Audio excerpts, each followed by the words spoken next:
Hello everyone, I am Vanessa Laszlo. I am from Hungary and I just finished post-degree marketing when I had a class called Marketing Practicum, and now I will answer questions regarding that.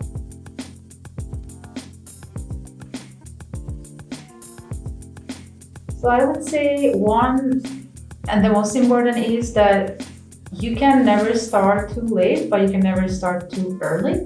So plan ahead and take action. So there was a solo entrepreneur, there was for-profit, non-profit, or hybrid, I would say. So it was different, but it was like social entrepreneurship, I would say, yes, the clients.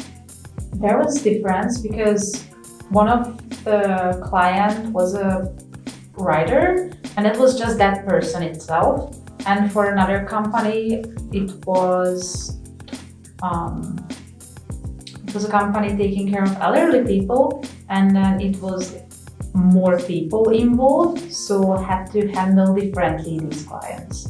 Because of this and previous experience to work with solo entrepreneurs, it can be very challenging because it's just one person, and that person is focused. For example, this man was focused and educated and everything regarding writing a book, but he had no idea about marketing and advertising, so we had to help him, and it's sometimes very challenging because we have to understand the client and a little bit change his or her mindset, what to do to be online, to be consistent on the long term. Regarding storytelling? Yes. I would say I was lucky, but still to find people.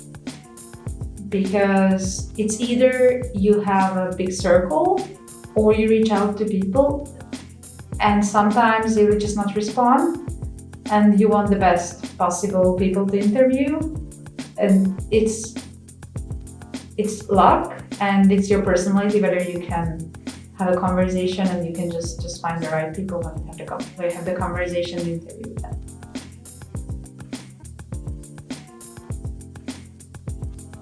So I was focused on the storytelling, inside the storytelling to find the people and to interview the people, while Bruno, who I worked with, he was in charge of the digital and creative side of the content creation for Instagram and the website update. So I also did with him the posts, but he was the one who uploaded them and finalized everything.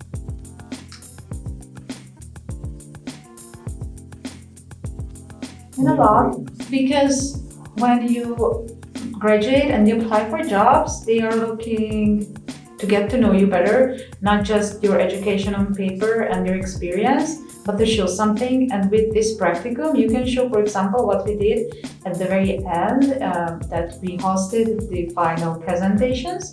That's one thing. So you can build your portfolio based on this marketing practicum. It's not just an academic experience, but a real life experience with real life clients. So if you look at the Instagram post, we also did storytelling. When one of the group team went to Victoria, that was a story, or the story of the client. So this is what we try to engage, like these stories, because we realize that it's a good way to engage people. So with Shannon, we had different meetings every week because Shannon was our client. Okay, yes. So we discussed with her that this week we're gonna have this post, the next week we're gonna interview this person. So you chose your goal as a team on your own? Yes, and we discussed with Shannon. Okay. And then you did a presentation to propose. Yes. How you going to do it? Yes, Okay. and then we decided, because it was very interesting how we included storytelling in the presentation, the proposal, when we did the secondary research, and then we came up with Bruno this idea that let's focus on storytelling. That's the main question, I guess, in marketing nowadays. How can you connect with your audience? Yeah. And definitely it's through storytelling, because there is so much, as you said before, just so much on social media and everywhere, just from the media. What do you want to choose? We had relationship with every team, like we contacted every team every few weeks just to see what's going on with the client. But for them, they were focused on that only one project and client. And I think they went through similar challenges as us.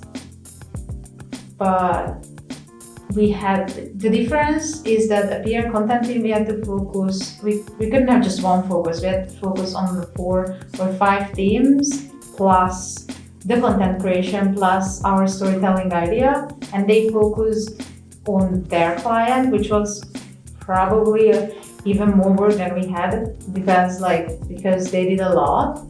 Mm-hmm. But the advice is that be flexible with the client, and first know the client and then give advice. So when you know the client, you mean understand their needs? Yes. Yeah, I think that's... And as a person or as an organization, to understand, the more you understand, the better you can help. It's not like giving away like basic ideas, marketing ideas and strategies of what to do, but a tailored